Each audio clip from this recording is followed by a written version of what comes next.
dreams die. Rely on yourself and no way. Believe.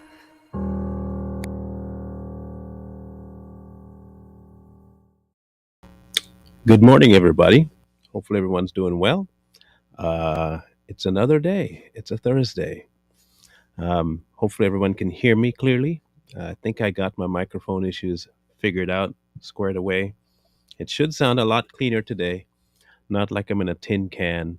So, hopefully, you guys can understand everything I'm saying without clicking, clacking, and all that other stuff.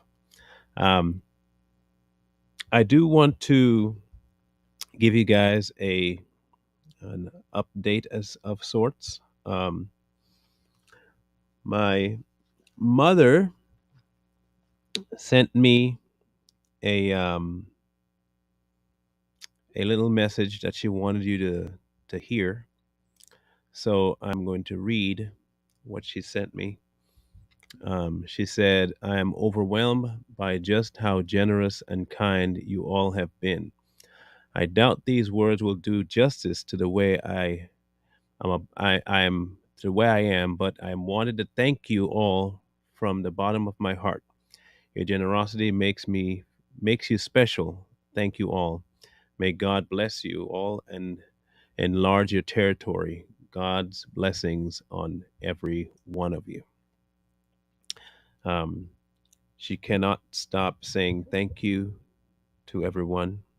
Um,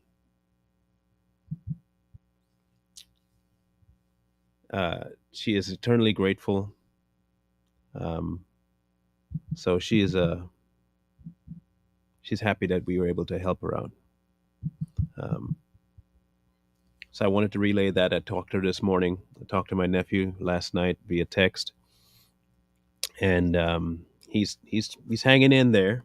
Um, if you're a parent, you understand the stress that could be accompanying trying to figure out what's going on with your kid, and you can't make it right away. Um, but he's hanging in there. This morning we'll be talking a little bit about the Red Sea, but not the, of course, typical way that most people talk about the Red Sea. Um, so of course we're going to do two things: read chapter 13 and then get into chapter 14 of Exodus. We're not going to read all of 13. We're going to read the end of 13 because this is particular thing is especially important for the storyline. This is after they've taken the bones of Joseph um, with them. Um, and they were going to bury it. And so in verse 20, they took their journey from Succoth and camped in Etham at the edge of the wilderness.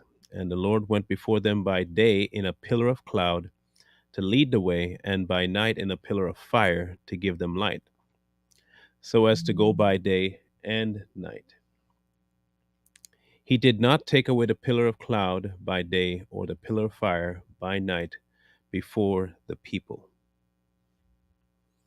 Okay?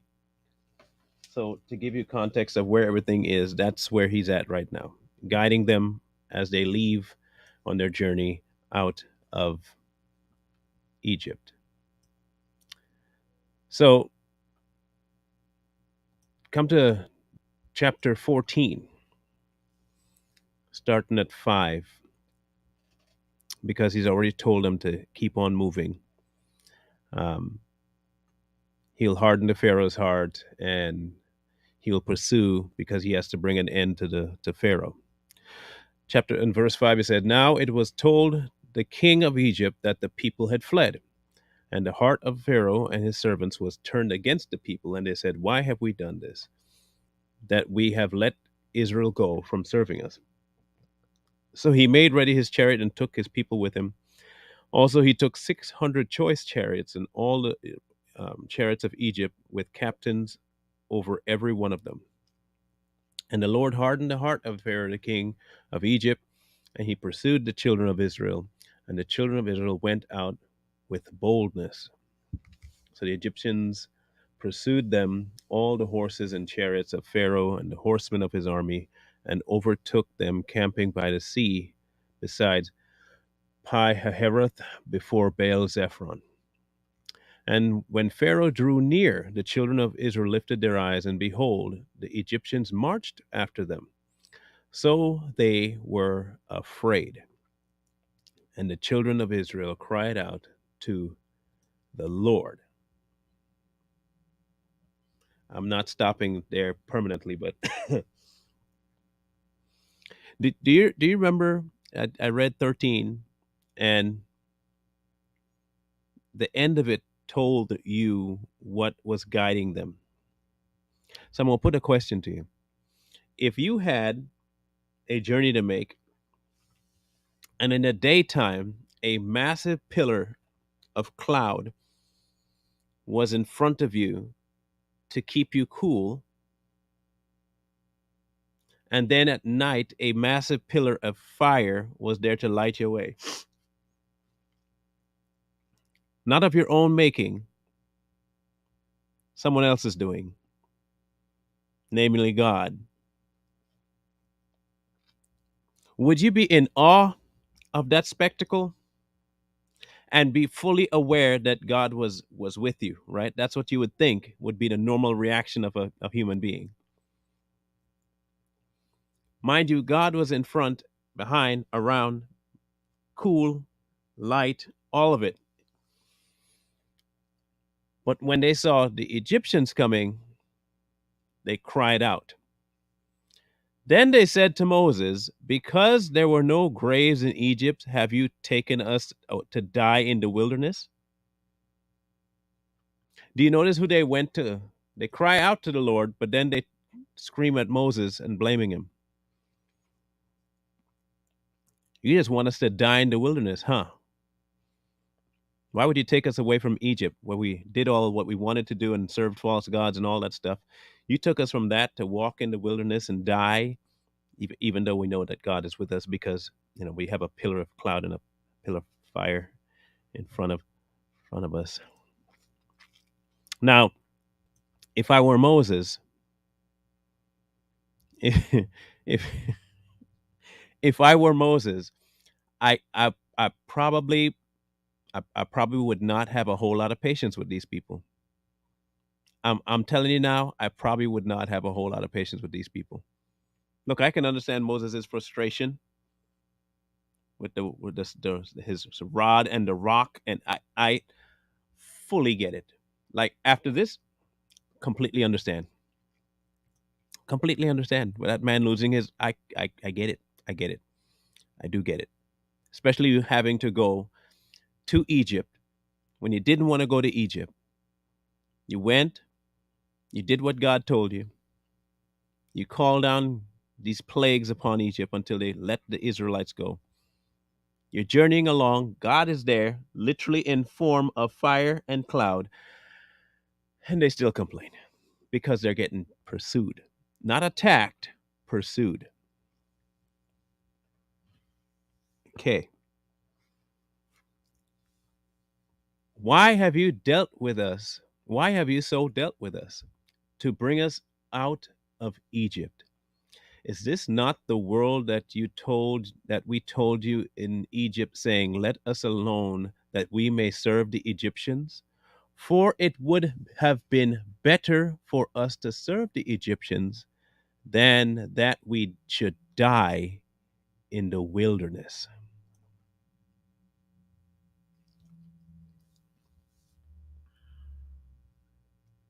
Okay.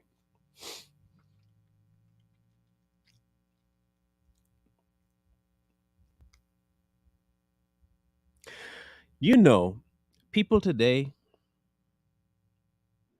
are the exact same way.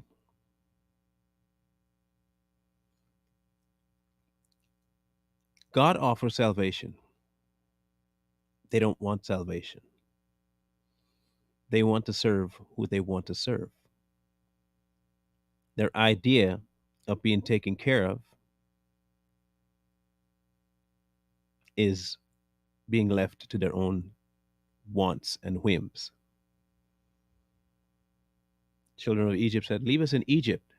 We like it there. We got to do what we want and serve the Egyptians. Instead, you bring us out here to die in the wilderness." I akin it to our walk. Our walk in the Christian faith is God leading us in the day and in the night. He is the light in the night, and He's a protection in the daytime, which makes us able to travel anytime He's with us. With us, what happens is we start to complain about an enemy pursuing us. Okay? An enemy pursuing us. Enemy hasn't attacked us. Remember, we talked about this, about where you put your gaze and paying attention, and Eve giving ear to the enemy. Israelites did the same thing. They gave attention to the enemy, not attention to the pillar. They had God guiding them with fire, a pillar of fire and cloud. And they still were worried about man pursuing them.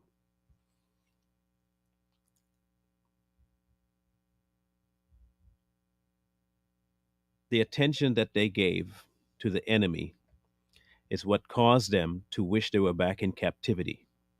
And because they wished they were back in captivity, how they saw themselves was not where they actually were. They were between the protection of God, both fire and cloud, and they were still complaining about going back. Remember, we've been talking constantly about this idea of a nature, right? And how your nature behaves when you embrace that nature.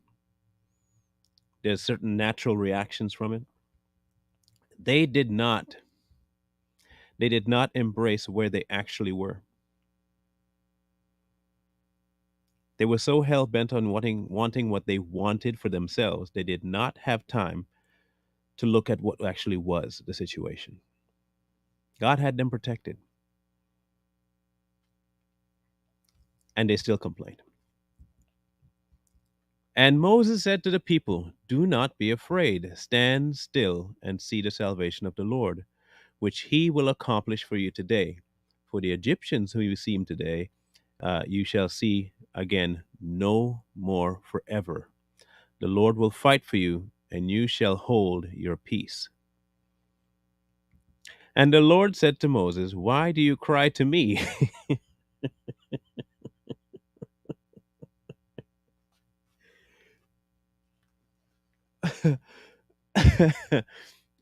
I find that funny for two reasons, okay?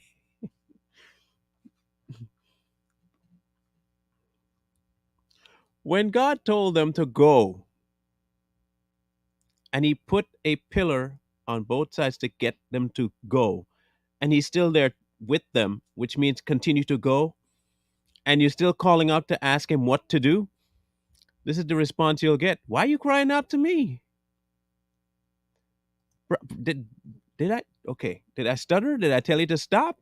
Did anything change in my commands to you? Why are you crying out to me?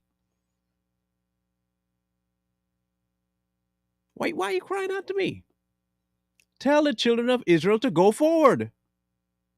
Just go. But lift up your rod and stretch it out over the sea and divide it. And the children of Israel shall go on dry ground through the midst of the sea. And I indeed will harden the hearts of the Egyptians, and they shall follow them. Remember, he has not stopped the enemy. He did not make the enemy turn back. He did not stop the enemy's pursuit. He did not even take them out of sight. All he did was give them the ability to keep pursuing so that Israel can trust God to do what God was supposed to do. Again, a pillar of fire and a pillar of cloud, okay, is in front and behind you.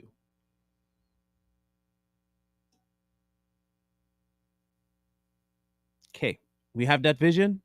Okay, scores of people. Okay, he did not stop the pursuit of the enemy. Why? Because the enemy was not a frustration for God. The enemy was not a problem for God. The enemy was only a problem for the children of Israel. That's the only people that had issue with this. God didn't have a problem because God knew what he was doing. People of Israel didn't because they didn't trust him. They don't trust him. So I will gain honor over Pharaoh and over his armies, his chariots and his horsemen. Then the Egyptians shall know that I am the Lord when I have gained honor for myself over Pharaoh, his chariots, and his horsemen. This has nothing to do with you, Israel. You are here so I can show people my power. This has nothing to do with your accomplishments at all. I freed you. I am the pillar. I am the fire. And what I'm going to accomplish is for me, not for you. I am accomplishing this for me, not for you. You don't have, you're just going to be the beneficiary of this. This is not about you, like in the least about you. And the angel of God who went before the camp of Israel moved and went behind them. And the pillar of cloud went from before them and stood behind them. So it came between the camp of the Egyptians and the camp of Israel. And thus it was a cloud of darkness, cloud and the darkness to the one, and gave light by night to the other. So the other one did not come near it at night. So, in other words, there was a definite barrier between Pharaoh people, Israel. Pharaoh couldn't even breach the pillar to get to Israel. You can see us all you want. You can't touch us. Do you understand that kind of protection? Listen to how protective they are, okay? You, and I'll put it in today's terms, you have what you might consider an enemy, a thorn, an addiction, a problem. Did you know that once you are placed in Jesus, there is a massive wall that your enemy cannot breach?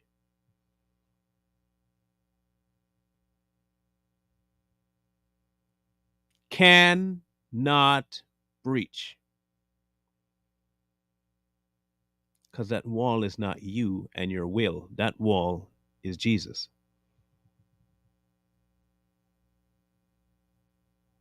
It does not depend on your ability, it depends on His. Okay? You looking at the enemy and stressing out is your distrust of Jesus' power. That's on you. That has zero to do with the strength of the enemy. That has everything to do with your view, nothing to do with the enemy. Because technically, the enemy can't touch you if Jesus is protecting you. But if you don't believe that, you're going to worry. And eventually, you know what you're going to do? Leave the protection.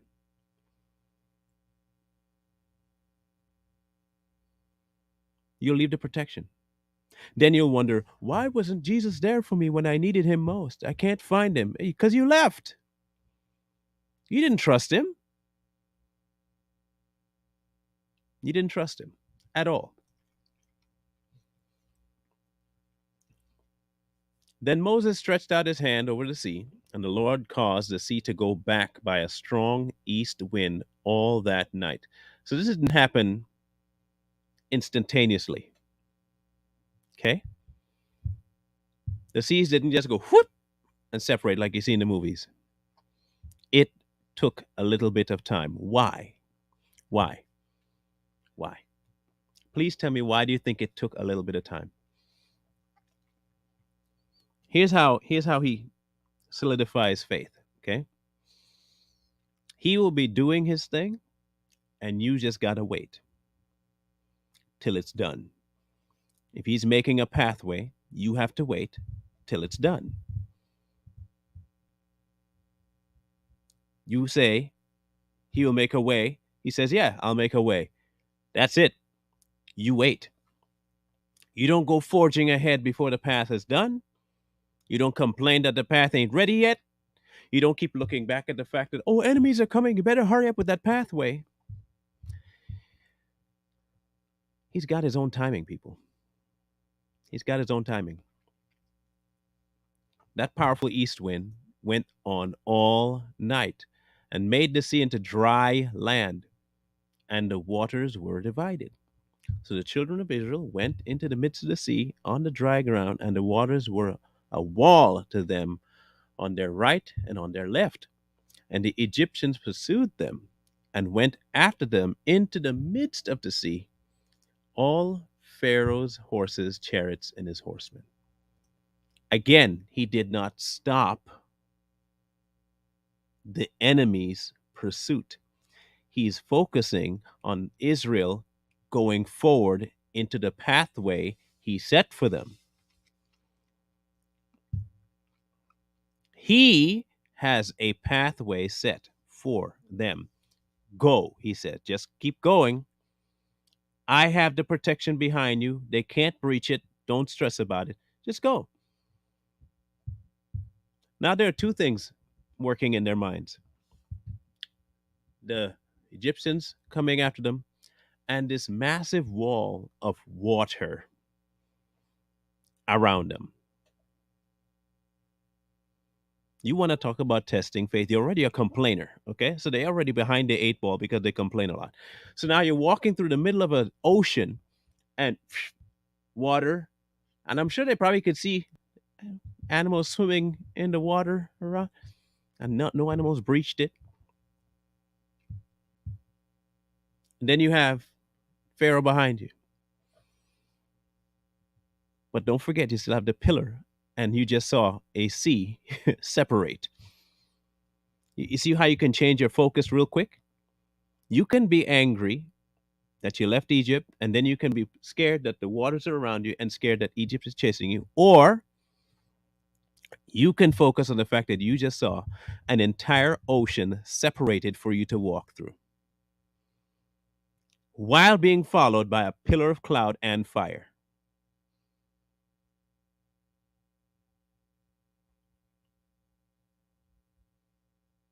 That is epic mind change. That is an epic mind change. When you focus on the fact that God can do whatever needs to be done to protect you from an enemy, and all you have to do is trust Him to do it, not you, Him, and that where you are, no enemies can abide. Once you trust that, you make your life a whole lot easier.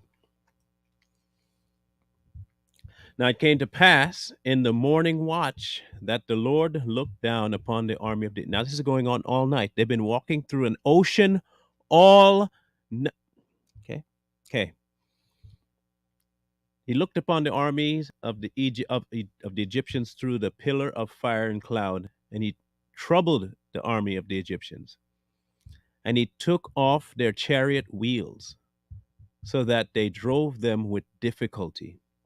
And the Egyptians said, let us flee from the face of Israel, for the Lord fights for them against the Egyptians. Even the Egyptians understood who God was. Right away. Wheels fall off. You know, you just say, ride it till the wheels fall off. This is in Exodus 14. Okay, Gina, Exodus 14. This is what he'll do to your enemy. Come on, come on, come on. You ever seen a boxer? Yeah, come on, come on, come on. Come on. And he'll lead you in, right? Lead you in, get you to the center of the ring, swing around, get you into the corner of the ring, and just start wailing on you. Whap, whap, whap, whap, whap, whap. That's God. That's God. That's what God does to your enemy. He'll coax him. Come on, come on. Yeah, you can get it. Come on, yeah, come on. And then pow, right hook. Pow, uppercut. Pow, left hook. Done. You didn't have to fight. You didn't have to do a thing.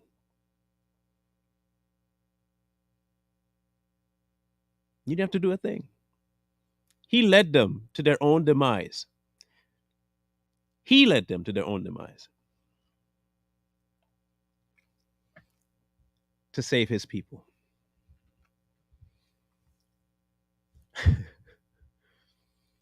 And then the Lord said to Moses, now stretch out your hand over the sea, that the waters may come back upon the Egyptians and their chariots and their horsemen.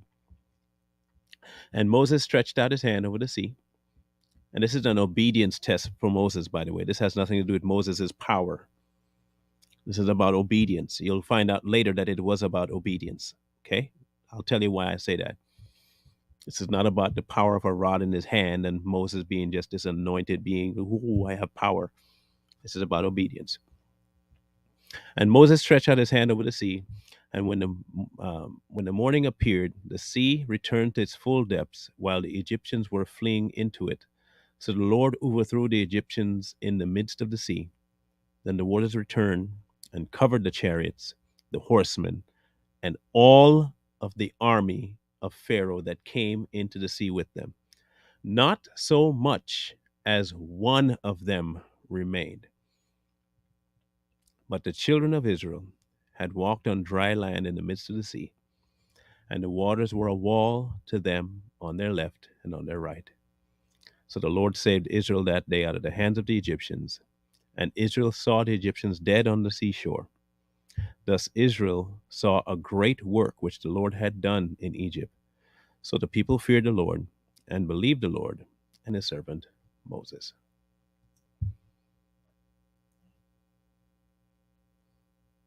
Not a single enemy was left. That is how powerful our God is. Now, I said it wasn't about how awesome Moses was about them. It was about obedience. Because when he told him to speak to the rock, and in his anger he struck the rock, what happened to him then? It had zero to do with Moses. It was about obedience. God still yielded the blessing out of the rock, mind you. But the person he asked to do what he said to do did not yield the blessing.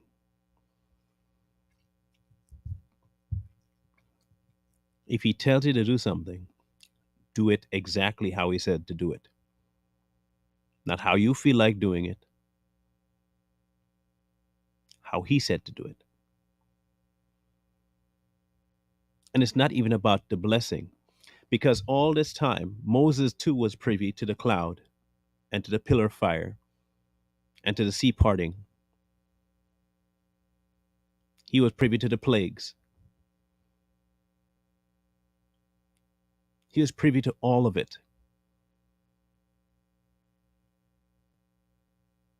And he still didn't get it. As great as Moses was, still disobeyed and never made it into the promised land.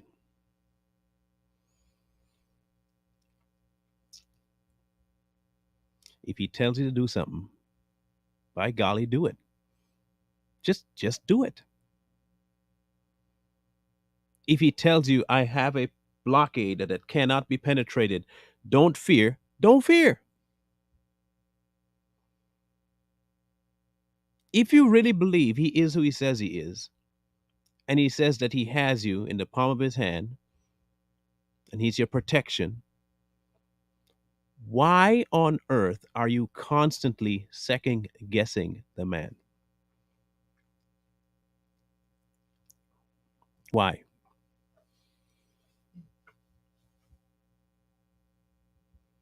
Especially when you can literally see his hand in everything. See, I'm going through a situation right now, and I talked to you about it with my mother, right? While I am worried about how my nephew is handling stuff, I am honestly not worried about what God's purpose is in this because I don't know what his purpose is. But what I do know is that his purpose is never ill.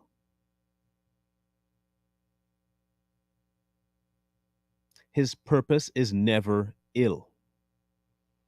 And while I may have a hard time trying to understand what that purpose is, what I'm not going to do is not trust him.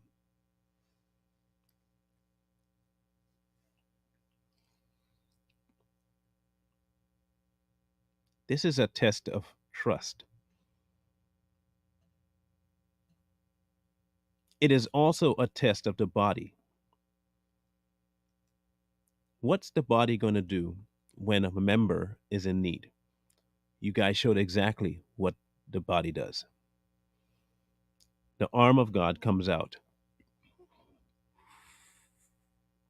right?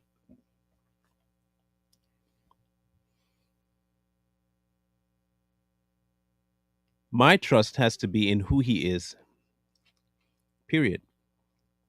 Not in the situation, not in any outcome. It's in who he is. And who he is has never failed. Who he is doesn't lie. Who he is not something that will be for my detriment. It will always be for my benefit because my benefit is knowing him. That's the true benefit. The benefit isn't what I gain. The benefit isn't a blessing. The benefit isn't what I get. The benefit is knowing him. The Red Sea parting was not about the Israelites.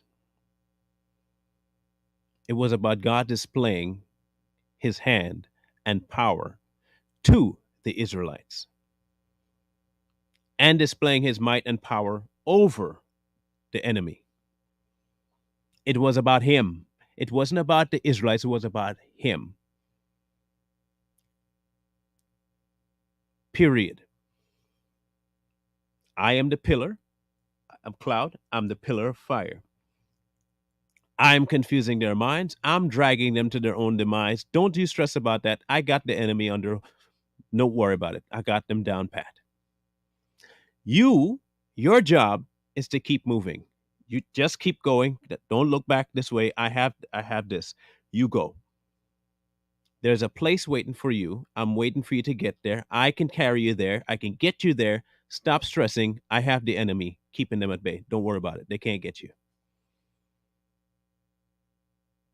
Just keep going.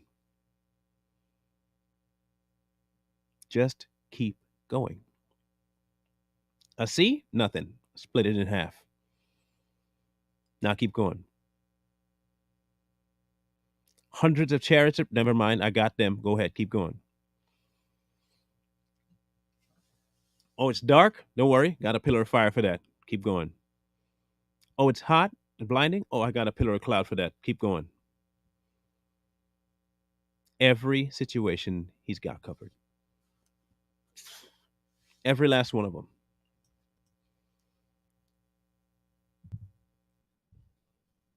Every one of them.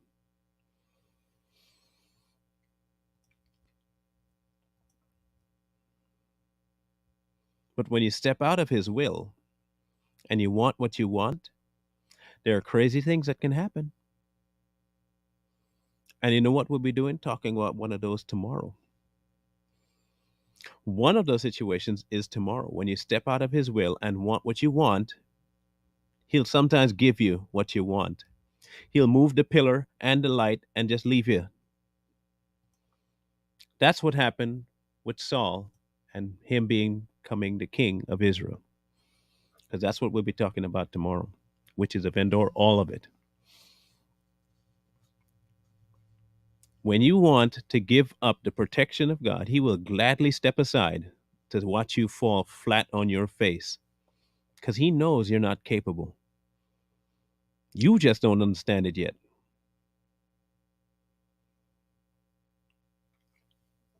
But sometimes you got to let your kid fall before you make him realize you're not able to walk yet, buddy. You're not able to walk yet, buddy. You still need my finger holding your hand to walk. And until that time, you're just not ready. I'll let you figure it out though. So you can fall right on your butt and come screaming back.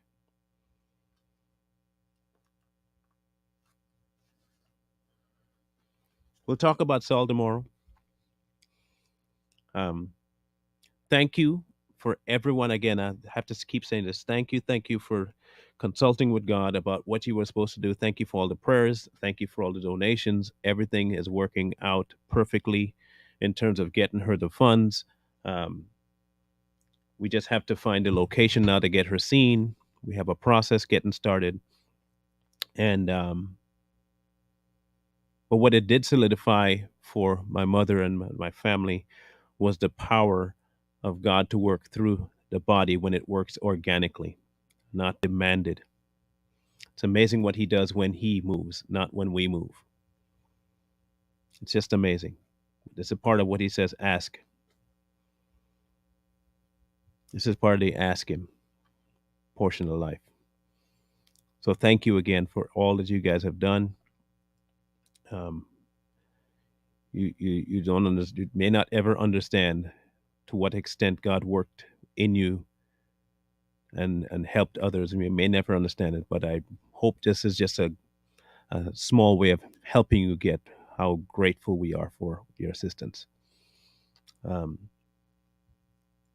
Tomorrow, I said again, Saul, I have a journey tomorrow. And then tonight on Too Strong, we'll be tackling the Monster Energy drink. Okay. So please tune into that. And if you haven't yet, if you have not yet done this, please go subscribe to Corey and his daughter's new channel, Daddy Daughter Talk. So take a gander at this commercial real quick, and I'll be back with the link for it.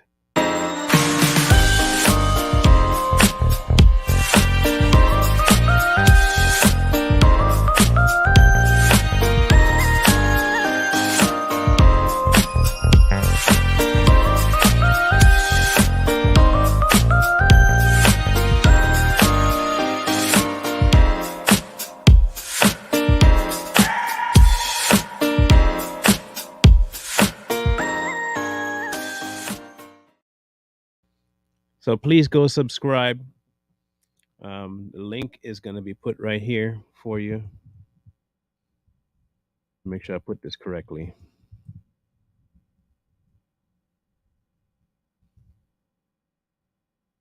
There you go. I am very familiar with Jehovah Witnesses. I had quite a few teachers that were Jehovah Witnesses when I was younger. They're a different bunch. They're a different bunch, very different bunch. Um, Anyhow, um, y'all have a good rest of the day. And please keep this in mind that he is your protector. So treat him as such with the respect that is due and the trust that is due. He is your protector. And he ain't failed yet. He ain't failed yet. So those of you who are on YouTube, please make sure you smash that like button and share away. If you are still on Facebook, um, I'll make a request of you to please try and get your views over at YouTube, please, because eventually the plan is to move off of um, Facebook straight to YouTube only, so you can only catch the show there. So I would suggest that you go over and subscribe when you can. You can get this hat at a place called Patriot Bills, patriotbills.com. I don't know if they're still producing. The guy that runs it, nice guy, but he was moving, and so we'll see. Patriotbills.com. And he has my old Free Thinker merchandise there still, so you can order that there too as well. Anyway, so go sub at the channel there on YouTube if you have not done that, so you have more interaction with the crowd. Remember, as always, wisdom calls to you from the streets. So please, please, please, please, please find wisdom. Peace. Hold tight for dreams, for if dreams die.